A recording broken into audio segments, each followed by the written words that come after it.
je ne voudrais pas que le débat se conclue sur l'idée qu'il y a d'un côté les parlementaires ou les groupes politiques qui soutiennent la guerre, qui veulent l'escalade militaire, et de l'autre côté, des collègues du PTB qui défendraient la paix. Je crois qu'il y a une différence assez fondamentale dans l'analyse qu'on peut faire du conflit, en termes presque de doctrine des conflits, ou de théorie du conflit.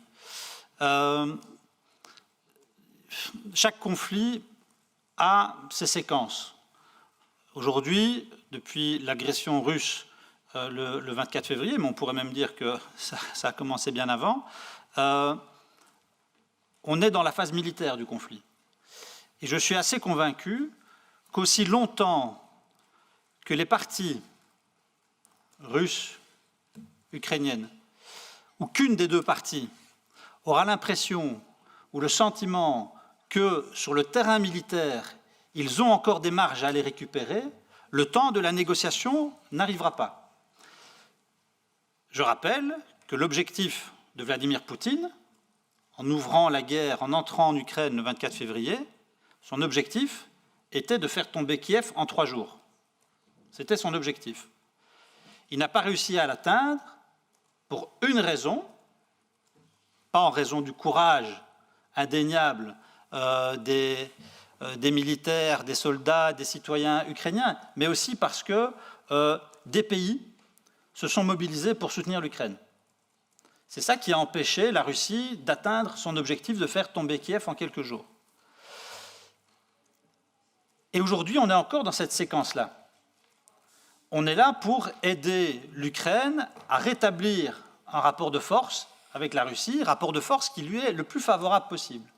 Et à partir du moment où les fronts seront stabilisés, et nous souhaitons que le front soit stabilisé de la manière la plus favorable possible à l'Ukraine, alors des négociations de paix pourront s'engager. Mais pour le moment, on est toujours dans une séquence où les fronts, où le rapport de force est tangent, est mobile, et où on doit le stabiliser dans une configuration qui soit la plus favorable possible à l'Ukraine. Donc, on est pour des négociations, mais on veut que ces négociations-là puissent s'engager avec une partie ukrainienne qui est la partie agressée aujourd'hui. On veut que les négociations puissent s'engager avec une partie ukrainienne qui soit la plus renforcée possible. Et pour cela, en effet, il faut soutenir notamment militairement la partie ukrainienne. Donc on est favorable à la paix, mais on ne veut pas d'une paix sous une forme de reddition des Ukrainiens qui entérinerait une annexion de territoire, par exemple les provinces de l'Est au profit de la Russie. Ce ne serait pas une paix acceptable. Et donc voilà, on est dans cette séquence où on doit continuer à soutenir l'Ukraine dans la perspective d'une paix qui soit la plus favorable possible et la plus respectueuse du droit international et de l'intégrité territoriale des pays. Ik stel voor dat we het debat hier afronden. Ik denk dat alle elementen aan bod zijn gekomen. Meneer De Vuist. Voor alle duidelijkheid, als er een onderhandelde vrede zal komen, zal dat ook in zekere zin op basis van de respect moeten zijn van het internationaal recht. Dus dat klopt. Dus in die zin klopt het natuurlijk als beide partijen natuurlijk zich overtuigd zijn van het feit dat ze die oorlog kunnen winnen. Dan gaat de oorlog natuurlijk heel lang blijven duren.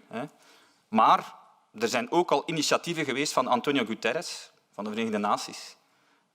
Turkije heeft ook al bemiddeld. Dus op het moment dat de partijen al in een militair conflict zaten, is er wel een succesvolle poging geweest om bijvoorbeeld het graan uit Odessa. Dus nogmaals, ik denk dat we onze rol moeten spelen. Uiteindelijk, als ik u impliciet hoor in uw discours, zegt u van ja, we moeten eigenlijk verder gaan tot wanneer dat Oekraïne een gunstige militaire positie heeft geworden en dan pas gaan dan pas moeten we eigenlijk streven naar een onderhandelde vrede, maar natuurlijk gaat dat ook tegenreacties ontwikkelen. En dat is onze grote vrees, want ja, als Oekraïne steeds nog meer terreinen als men nu ook. Dus inderdaad, en ik begrijp dat ook, en dat is gelegitimeerd, het is gerechtvaardigd dat men dat wil, ook vanuit het standpunt van de Oekraïners. Maar dat zal natuurlijk ook steeds verregaandere reacties gaan losweken van Rusland.